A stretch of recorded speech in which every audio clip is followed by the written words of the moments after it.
ಮೂರು ವಿಷಯಗಳು ಬೇಕಾಗಿರೋದು. ಒಂದು, ನಿಮ್ಮ ಕೆಲಸದಲ್ಲಿ ನೀವು ಎಕ್ಸ್ಪರ್ಟ್ ಆಗಿರ್ಬೇಕು. ನೀವು ಯಾವ ಕೆಲಸ ಆದ್ರೂ ಪರವಾಗಿಲ್ಲ. ಅಡಿಗೆ ಮಾಡ್ತೀರಾ, ನಿಮ್ ನಿಮ್ ಫ್ಯಾಮಿಲಿಯಲ್ಲಿ ಯಾರು ಅಡಿಗೆ ಮಾಡಲ್ಲ. ನಿಮ್ ನಾದ್ಲಿ, ನಿಮ್ಮ ಅಕ್ಕ, ನಿಮ್ಮ ಅತ್ತೆ ಯಾರು ನಿಂತ್ರ ಅಡಿಗೆ ಮಾಡಲ್ಲ ಅಂತ ಹೆಸರು ತಗೋಬೇಕು ನೀವು. ಆ ತರ ನಿಮ್ಮ ಕೆಲಸದಲ್ಲಿ ನಂಬರ್ 1 ಆಗಿ. ನಂಬರ್ 2, 10 ರೂಪಾಯಿ ಸಾಲ ತಗೊಂಡ್ರೆ ವಾಪಸ್ ಕೊಡ್ತಾನಪ್ಪ ಅವ, ಹೇಳಿದ್ರೆ ಮಾಡ್ತಾನಪ್ಪ ಅವನು ಅನ್ನೋ ನಂಬಿಕೆನ ಗಳಿಸ್ಬೇಕು ನೀವು. ನಂಬಿಕೆನ ಕಳ್ಕೊಂಡ್ಬಿಟ್ರೆ ಯಾವ್ದಾ ಒಂದು ಕಾರಣಕ್ಕೆ, ಅಯ್ಯೋ ಫೋನ್ ಮಾಡಿದ್ರೆ ವಾಪಸ್ಸೇ ಫೋನ್ ಮಾಡಲ್ಲ ಗುರು ಅವನು, ಹೋಯ್ತು.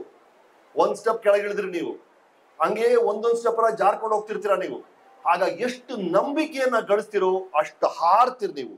ಮೊದಲನೇದು, ನಿಮ್ಮ ಕೆಲಸದಲ್ಲಿ ಎಕ್ಸ್ಪರ್ಟ್ ಆಗಿ. 2, ನಂಬಿಕೆಯನ್ನ ಗಳಿಸಿ. 3ನೇದು, ನಿಮಗೆ ಸಂಬಂಧಪಟ್ಟ ವಿಷಯಗಳ ಬಗ್ಗೆ ಕಾಳಜಿ ಕೊಡಿ.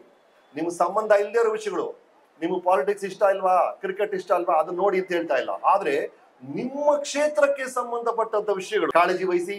ಈ 3 ವಿಷಯಗಳು ಇಟ್ಕೊಳ್ಳಿ, ಹಾರ್ತಿರ್ ನೀವು. 2 ನಿಮಗಿರುವಂತಹ ಸೂಪರ್ ಪವರ್. ಒಂದು ನಿಮ್ಮ ಥಾಟ್, ಇನ್ನೊಂದು ನೀವು ಸಮಯವನ್ನ ಹೇಗೆ ಉಪಯೋಗಿಸ್ತೀರಾ ಅಂತ. ಪ್ರಪಂಚದಲ್ಲಿರುವಂತಹ ಸಾಧಕರು ಎಲ್ಲರಿಗೂ ಅಷ್ಟೇ ದೇವ್ರು ಕೊಟ್ಟಿರೋದು 24 ಗಂಟೆ. ಇವರು ವೀರೇಂದ್ರ ಹೆಗಡೆ ಅವರು ಅವ್ರು 48 ಗಂಟೆ ದೇವ್ರು ಕೊಟ್ಟಿಲ್ಲ, ಅವ್ರಿಗೂ ಇರೋದು 24 ಗಂಟೆನೆ. ಆ 24 ಗಂಟೆಲಿ ಇಂಥ ಮಹಾನ್ ಸಾಧನೆಯನ್ನು ಅವ್ರು ಮಾಡಿದ್ದಾರೆ. ಹಾಗಾಗಿ ಪ್ಲೀಸ್, ನಿಮ್ಮ ಯೋಚನೆಗಳು, ನೀವು ಸಮಯವನ್ನ ಹೇಗೆ ಉಪಯೋಗಿಸ್ತೀರಾ ಅನ್ನೋದೇ ನಿಮ್ಮ 2 ಮಂತ್ರಗಳಾಗುತ್ತೆ.